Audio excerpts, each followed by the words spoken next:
आज महाराष्ट्राच्या भविष्यातला एक काळा दिवस मानायला लागत.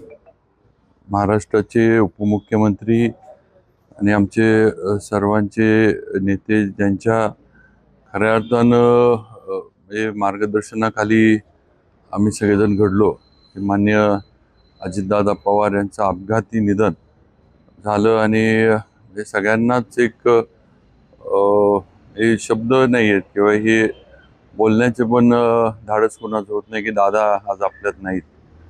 अतिशय संवेदनशील, कार्यक्षम आणि वेळेचं महत्त्व राखणारा नेता आणि स्पष्ट वक्तेपणा, प्रशासनावर अतिशय मजबूत पकड असणारं नेतृत्व दादांचं होतं. आणि असं नेतृत्व आज महाराष्ट्राच्या सगळ्या पटलावरनं हरपलंय. महाराष्ट्राचं फार मोठं नुकसान आहे. हे कधी पुढच्या पिढ्यानपिढ्या हे कधी भरून निघणार नाही. अनेक आठवणी दादांच्या आहेत ज्या आज व्यक्त करणं पण शक्य नाही. पण खऱ्या अर्थानं माझ्या राजकीय वाटचाल जी माझी सुरू झाली त्याच्या मागं अजितदादा हेच माझ्या मागं पूर्ण ताकदीनं उभे राहिले होते. ज्यावेळेला माझ्या मागं कुणी नव्हतं, महाराजांचं, माझ्या वडिलांचं निधन झालं होतं आणि अतिशय संघर्षमय याच्यामध्ये मी राजकारणामध्ये सुरुवात केली होती. अशा ह्याच्यात दादांनी पूर्ण ताकद मला दिली आणि मला राजकीय वाटचाल माझी त्यांच्यामुळं सुरू झाली, त्यांनी सुरू करून दिली. हे नक्कीच मला सांगावंसं वाटतं.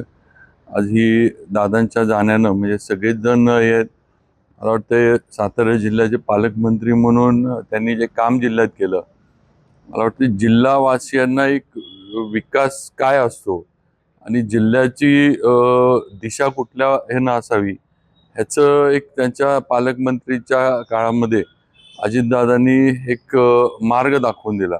नाहीतर थोडं आपला जिल्हा दादा याच्या आधी थोडा भरकटलेल्या अवस्थेत होता असं मला तरी वाटतं. पण दादांनी खऱ्या अर्थाने या जिल्ह्याला विकासाची दिशा दाखवली आणि आज त्यांचं नेतृत्व आपल्यात नाही.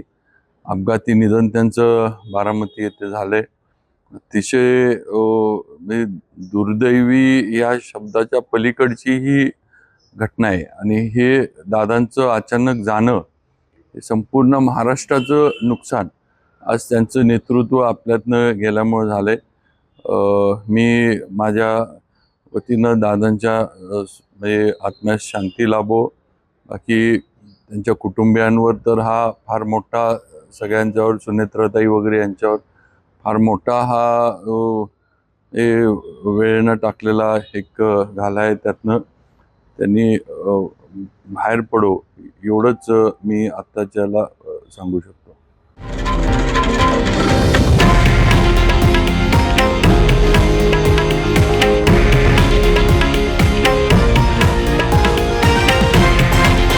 हे आहे देशातील नंबर 1 न्यूज नेटवर्क आणि आपण पाहत आहात TV9 मराठी, एकमेव.